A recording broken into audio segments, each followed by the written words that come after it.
Hola santos y santas, amigos y amigas, qué alegría estar aquí otra vez para leer un poco de la Biblia.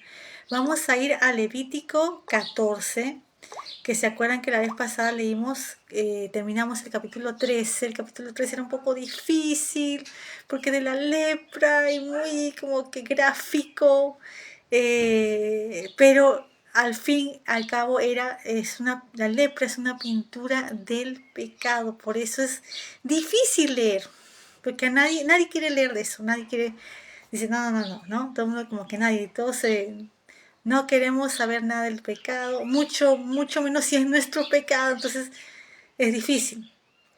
Pero el capítulo 14 es muy diferente, al menos los primeros 32, creo, 33 versículos, diferente, bonito, grande, ¿ok? Muy diferente, muy bonito. Vamos a empezar a leer.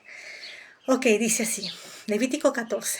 Y habló el Señor a Moisés diciendo, esta será la ley del leproso cuando se limpiare, será traído al sacerdote. ¿Qué quiere decir? Que ya la persona que tenía lepra, se curó. La persona que tenía lepra, en otras palabras, ha sido curada, ¿ok? Ahora, ¿se acuerdan? Esa es la ley de eso, de cuando esta persona que ha tenido lepra ha sido curada. Ahora, ¿se acuerdan que dije la semana pasada cuando estábamos leyendo de la lepra que en el Antiguo Testamento nadie curaba la lepra? Solo hay un caso, dos casos, pero solamente como que no cuenta, uno no cuenta. El primer caso es de María, la hermana de Moisés, que tuvo lepra, pero que ese mismo día Dios la curó, ¿ya? Y el otro caso era de Naamán, que fue curado de lepra, pero él era de Siria, entonces no cuenta. Y en el Antiguo Testamento Jesús mismo dice que en las épocas de los reyes había muchos que tenían lepra y que no fueron curados. Entonces sí había gente con lepra en el Antiguo Testamento, pero nadie fue curado, amigos. Entonces, qué interesante que esta ley fue escrita como 1000 años antes de que Jesús se haga hombre, pero esta ley fue escrita mucho antes y no se cumplió hasta que Jesús vino. Qué interesante, ¿verdad? Y Jesús mismo dice, ok, Jesús, voy a ir ahí porque recién ahora que estaba leyendo esto, me di cuenta, ¿cómo se llama? Que ahora entendí un poquito más, un poquito más. Miren lo que dice Jesús en Mateo, vamos a ir a Mateo y después vamos a ir a Mateo otra vez, pero ahora Mateo 5, 17. Miren lo que dice Jesús acá. ¿Qué dice Jesús en Mateo 5, 16, 17? Dice, no penséis que he venido para desatar la ley o los profetas, no he venido para desatarla, sino para cumplirla. O sea, no me gusta cómo está traducido, porque debería ser, he venido para cumplir completamente la ley. O sea, por ejemplo, esta ley de los leprosos que se curaban, eso no se aplicó ni una sola vez en el Antiguo Testamento. Recién cuando Jesús vino y empezó a curar a los leprosos podían ir y cumplir esta ley.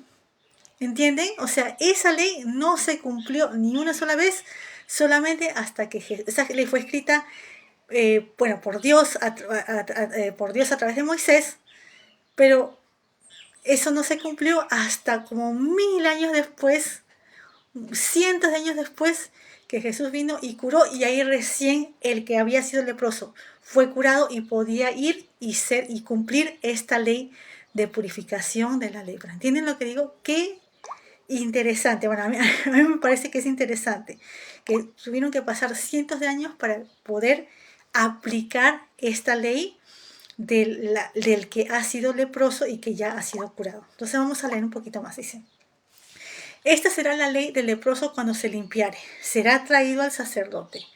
Y el sacerdote saldrá fuera del real y mirará al sacerdote y viendo que está sana la llaga de la lepra del leproso, el sacerdote mandará luego que se tomen para el que se purifica 2 avecillas vivas limpias y palo de cedro y grana e hisopo. Y mandará el sacerdote matar una avecilla en vaso de barro sobre aguas vivas.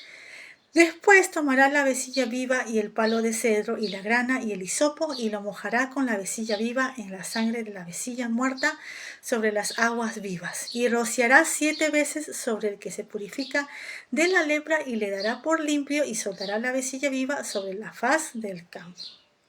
Entonces aquí ya prácticamente está casi todo, hay más, ¿verdad? Porque solamente hemos leído 7 versículos, pero aquí ya está, yo diría casi todo de lo que se tenía que hacer, ese tipo como de ofrenda, ¿no? El tipo de ofrenda que se tenía que hacer para aquellos que se curaban, que Dios los curaba de la lepra, ¿no?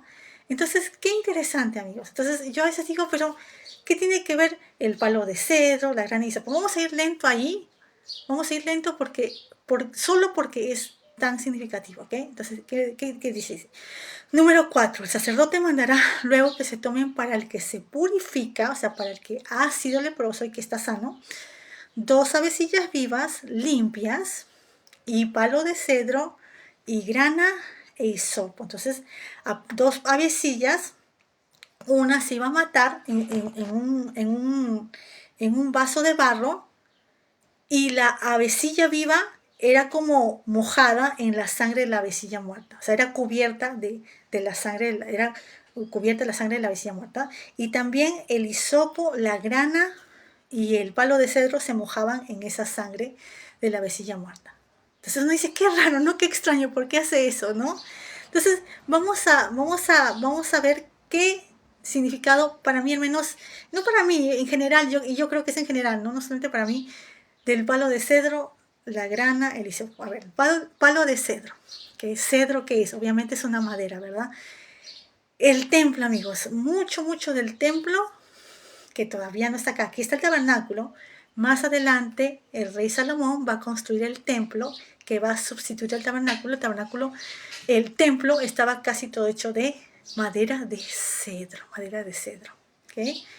Ahí está el cedro. Ok, ahora, la grana. ¿Qué era la grana? Era una lana, como un trozo, una cuerda de lana grana, roja, ¿ok? Pero está esta palabra grana, ¿ok? Entonces vamos a ir a Mateo, otra vez Mateo, pero Mateo 27, versículo 27. Vamos a leer un poquito, ¿ok? Para ver el contexto. Ahora, esto es un poco antes de la crucifixión, solamente estamos leyendo por la palabra grana. Ahora, grana hay en otros pasajes que también son significativos, pero este me parece que es el más significativo, ¿ok? Dice, entonces, Marcos 27. Entonces los soldados del gobernador llevaron a Jesús al pretorio y juntaron a él toda la cuadrilla, y desnudándole, le echaron encima un manto de grana, y pusieron sobre su cabeza una corona tejida de espinas y una caña en su mano derecha, e hincando la rodilla delante de él, le burlaban diciendo, hayas gozo, rey de los judíos. Y escupiendo en él, tomaban la caña y le herían en su cabeza. Entonces, esto es significativo. Jesús, antes de crucificarlo, le pusieron una manta de grana y la corona de espinas, y se burlaban de él, ¿no? Le decían, hayas gozo, rey de los judíos. Entonces, ahí está el color, la palabra grana, el manto de grana, y aquí en Levítico, la lana, la cuerda de lana de grana, ¿no? Vamos a seguir. Ahora, ya sabemos la madera. El cedro es una madera del templo de Dios. La grana es como representa el manto de un rey, ¿verdad?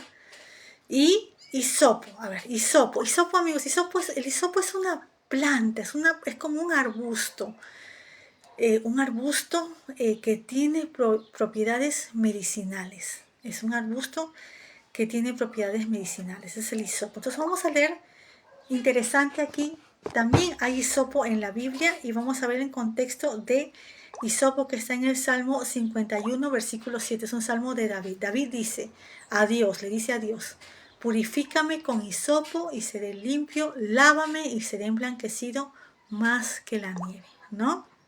Entonces vamos a ver, ya hemos visto los 3 ingredientes, ¿no? Las 2 avecillas, el cedro, la madera de cedro, que es el templo, que representa, un templo, el templo, la grana, el manto de grana de rey, y el hisopo, que era para purificar, ¿verdad? Entonces, ¿qué significa esto, amigos? Este proceso para la purificación del leproso representa, amigos, es una pintura de la salvación de Jesús. Es una pintura de la salvación de Jesús. Porque han sacrificado a una avecita y a la otra avecita le pusieron la sangre y la dejaron libre. Como que le dieron libertad, le dieron vida. ¿Entiendes? Entonces, así, amigos, por la sangre de Jesús, por su sangre que Él nos limpia, al nosotros recibir la salvación de Jesús, Él nos limpia nuestros pecados y tenemos vida. Tenemos vida. Gracias a Él. Gracias a Él, no solamente vamos a tener vida eterna por recibir la salvación de Jesús, amigos. Entonces, no sé qué pasó acá, creo que se apagó mi teléfono, pero estaba explicando eso. ¿Qué significativo es este pasaje, amigos, de Levítico? Cómo Dios ha pedido que la persona que ya está curada de lepra, que por cierto, Jesús cumplió esa ley no se podía cumplir hasta que cuando venga Jesús, aquellos que tenían lepra y que ya eran curados iban donde el sacerdote, que en esas épocas ya estaba el templo, y tenían que llevar las avecillas con el palo de cedro, el hisopo y la grana.